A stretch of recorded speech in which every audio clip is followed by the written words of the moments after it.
How much does it really cost to run a hotel in 2025? Welcome back to Josh Uncut. Today we're cutting to the nitty gritty, the behind the scenes of running a hotel. Most people think it's glamorous running a hotel. In the last couple of months we've had to deal with breakages, introduction of a city tax, unhappy customers, late nights, early mornings. It's all been happening here at The Gifford. Every business has its own unique set of problems, and those problems there are unique to running a hotel, which we had to learn the hard way because we never knew about them when we got started. Just as every business has its own problems, we have also got our own set of KPIs, which is key performance indicators. And for a hotel, the two most important KPIs is your ADR and your occupancy rate. ADR stands for average daily rate, so how much you're getting per night, per room. And the occupancy rate, that's simple, that's just how busy it is. We'll go downstairs to the whiteboard and I'll give you guys an example of what it's looking like. Last month it's been really quiet, so it's not been a good month. So like I was saying, ADR and occupancy rate are the main key factors, and I'm just going to show you a quick formula on how you can gauge the revenue of your hotel throughout the whole year. So your typical hotel looks something like this. This is occupancy, 100%, and down here is 0. And this is January through till December, and it's probably going to look something around about like that. Quiet, busy in the summer, and the festival gets real busy, then quiets down, you get a wee dip and a wee push back at Hogmanay, and then the cycle continues. To figure out your revenue each month or each year, or to do your budget, it looks like this. It's your revenue equals your ADR times occupancy multiplied by nights available. So let's just run through an example of what that would look like for us here. So this time of year, in January, our ADR might be as low as 100, 110. Our occupancy at that time of year maybe 50%. And then this is where you can run your examples. You can run a table with different occupancy scenarios, and from there you can gauge what your revenue is going to be, and then you can figure out how you're going to increase occupancy without decreasing your ADR. Times nights available. Nights available in this situation is number of rooms, so we've got 8 rooms, times number of nights in the month. So say January, we've got 31. Let's just do that as an example. So we've got 110 times 50% times 8 times 31, which off the top of my head is 248. So what's that? It's 13,640. So I know if we get on average £110 per night at 50% occupancy in January, we're going to have a revenue of £13,640. Now you can do that for each month throughout the whole year, and you get a really accurate forecast, and then you figure out how can I increase ADR and how can I increase occupancy rate. But let's have a look at a worked example of if you get bookings through an online travel agent, what happens to that ADR and what you have to factor in so you still hit your targets. First example I'm going to use is Expedia. So when we took over this hotel, they were only advertised on Booking.com. So we were now on Expedia, but because we've no reviews, no history, we're down the bottom of the rankings. So we're having to pay to play at the top. So just now, we've got this person who just booked and the guest paid £260. You think, oh, that's great. And it was for 2 nights, which means the ADR for those clever people in the audience, £130. Not too bad.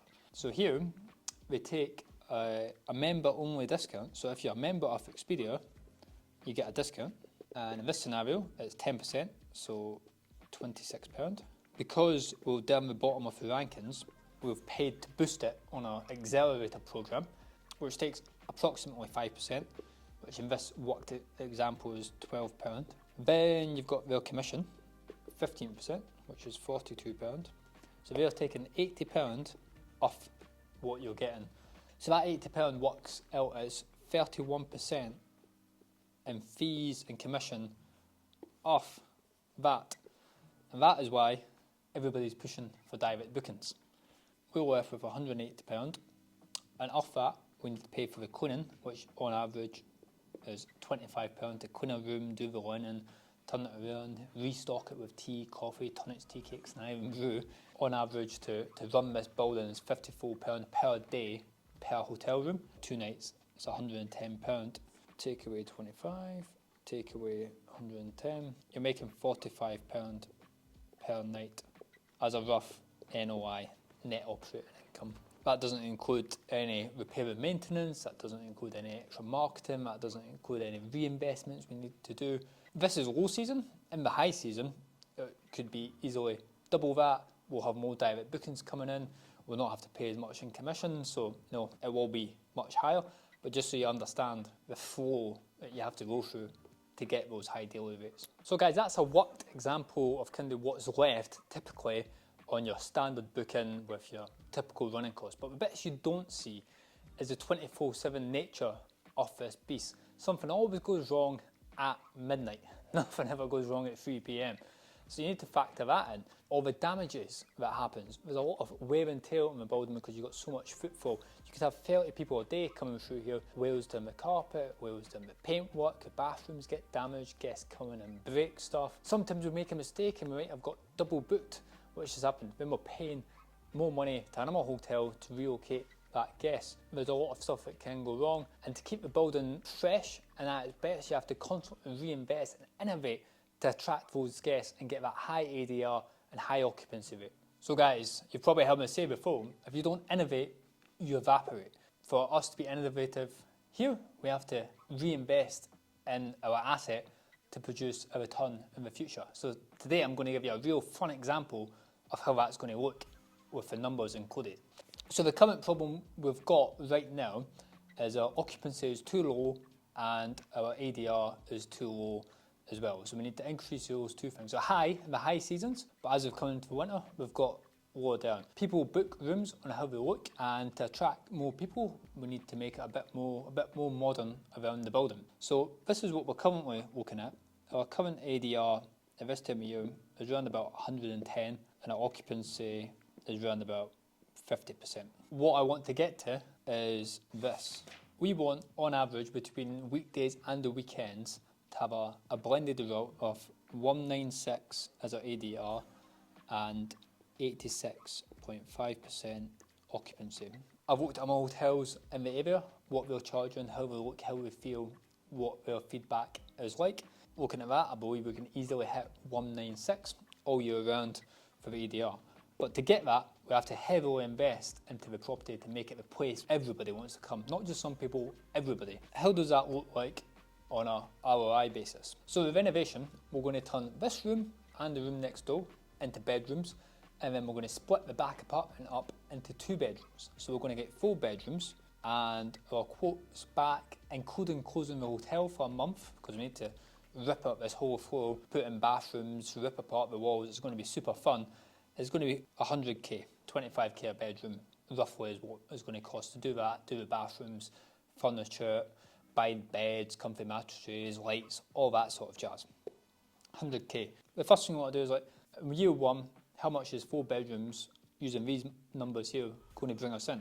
And if you were watching earlier, you'll remember. So that's the formula. The first thing we want to do is remove that from our daily rate to give us an accurate figure. So divided by 1.2 and times 4 bedrooms times 86.5% times 4 bedrooms times 30 nights. I've already done the maths. Comes out at £67,286. So in year 1, that's what we're going to bring in. How long will it take us to make our money back? So we do 100,000 divided by 67,286 equals 1.5 years, because that's what we're going to make in 1 year. So it's going to take a year and a half for us to recoup our investment. But this room will be fine for 10, maybe 15 years before we need to do any major work to it next time. And this time we're putting in bathrooms and big heavy duty work. The next time it comes to doing it, it'll be a decoration, but it won't cost anywhere near as much. So it's a really long-term thinking. So you have to put a lot of money in, but it will pay you back over the next 10 years before your next investment cycle. And you just have to constantly invest in your assets. So in January, we're going to be doing downstairs. Next year, we'll do upstairs. Next year, we'll do upstairs after that. So it's a constant cycle of putting money in to get money back out. So guys, that is why running a hotel is not glamorous. It throws punches at you every day and you have to duck out of the way and roll with it. So I hope you enjoyed that video. If you did, please like and subscribe. And if you've got any questions, hit me up in the comments below. And join us next time where we're going to be looking at when something doesn't go as planned and it all falls apart, how you deal with it.